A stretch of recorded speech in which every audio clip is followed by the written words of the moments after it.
Howie Roseman just pulled off a move that is either a stroke of genius or a total disaster, and most fans are completely missing the hidden trap buried inside this contract. The Philadelphia Eagles have officially signed edge rusher Joe Tryon-Shoyinka to a one-year deal, and while the rest of the league thinks this is just a boring depth signing, the truth is much more explosive. This isn't just about adding a body to the defensive line. This is a calculated gamble on a former first-round bust that could either save the Eagles' pass rush or signal a massive panic move by the front office. There is a specific pattern emerging in Philly that points to a much larger, high-stakes plan that is about to change everything we know about this defense.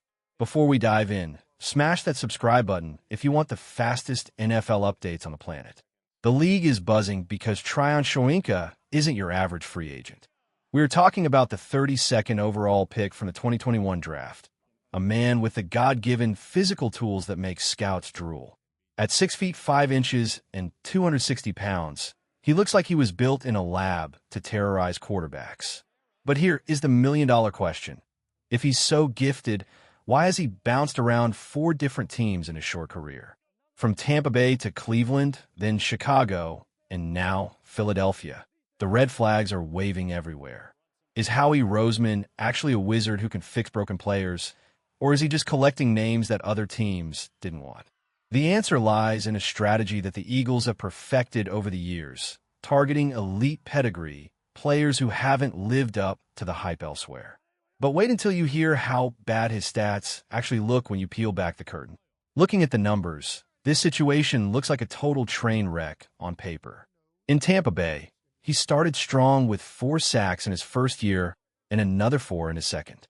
He even bumped it up to 5 sacks in his third season. But then the wheels fell off.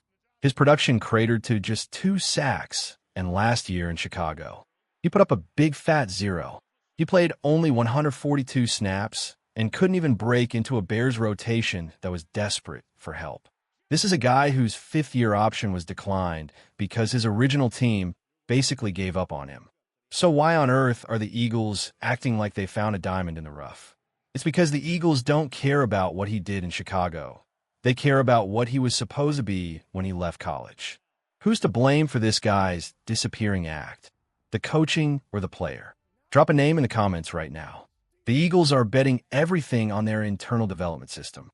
They believe they have a masterclass coaching staff that can unlock the beast inside Tryon-Shoyinka. By bringing in Vic Fangio, a defensive mastermind known for his discipline and structure, the Eagles are creating a sink or swim environment. They aren't asking him to be the face of the franchise. They're asking him to be a weapon in a rotation. But there's a catch. This move puts an insane amount of pressure on the guys already in the building. If a former first-rounder is coming for your job on a cheap one-year deal, you better believe the intensity in training camp is about to hit boiling point. But Joe isn't the only one with everything to lose. Wait until you see the danger zone the rest of the edge rushers are currently sitting in. The current state of the Eagles' edge rusher room is a total mystery box. You have Jalyx Hunt, who has been showing some insane flashes of brilliance. The advanced metrics love him. His pass rush win rate is actually elite in certain situations. But remember, this is a guy who used to play safety. He's still learning how to be a professional defensive end, which means he's a huge wild card. Then you have Nolan Smith. Fans have been waiting for the Georgia Bulldog version of Smith to take over the NFL, but injuries have held him back. He's fast, he's aggressive, and he's a high-motor player, but availability is the best ability, and Smith hasn't been able to stay on the field consistently. This creates a vacuum of power. When you add Arnold Ebiketie to the mix, you see a group of talented maybe players, but not a single definitely player. That is exactly why Tryon-Shoyinka was brought in. He is the ultimate low-risk, high-reward insurance policy. If he fails, the Eagles cut him and lose almost nothing. But if he finds his 2021 first-round form, the Eagles just stole a starting-caliber edge rusher for pennies on the dollar.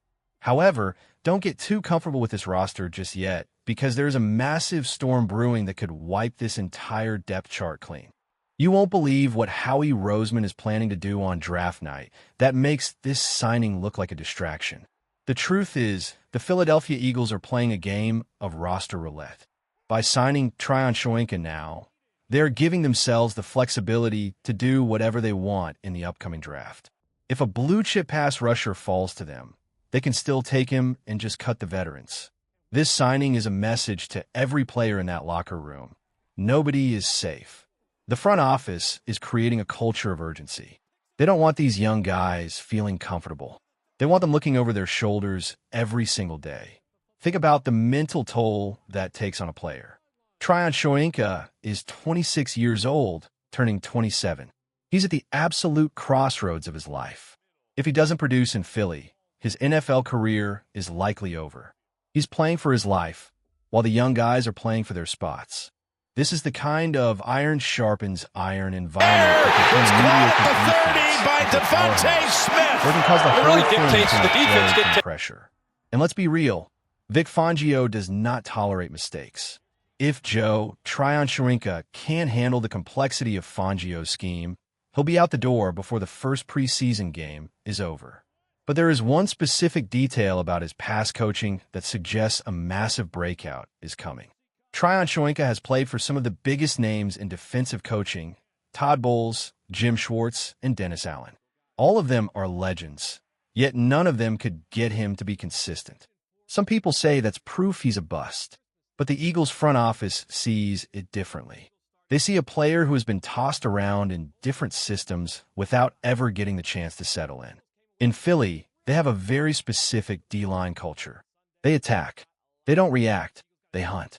This might be the first time in Joe's career where the system actually matches his raw, aggressive athleticism. But even if Joe turns into a superstar, there's a much bigger problem the Eagles haven't addressed yet. Is this group actually strong enough to stop the elite quarterbacks of the NFC? We've seen what happens when the Eagles' pass rush disappears in big games. It's a disaster. If this gamble doesn't pay off, the Eagles are going into the season with a bunch of potential and zero results. This is the ultimate high-wire act by Howie Roseman. He's betting that his coaching staff is better than everyone else's. He's betting that his pedigree strategy is flawless. Wait until you see the secret move the Eagles are making behind the scenes to land an even bigger star.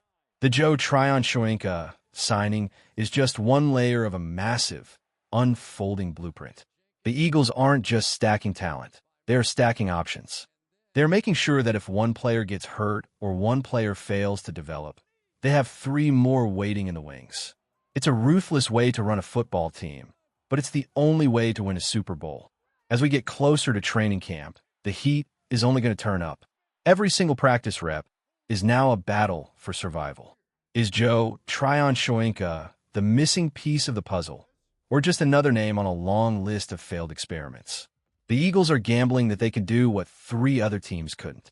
They are betting on the traits, betting on the size, and betting on the man. But in the NFL, the only thing that matters is production. If Joe can't get to the quarterback, none of this strategy matters. The clock is ticking, the pressure is mounting, and the entire NFC East is watching to see if the Eagles' Masterclass actually works or if the house of cards is about to come crashing down. Keep your eyes on the edge of the line, because the fireworks are just beginning.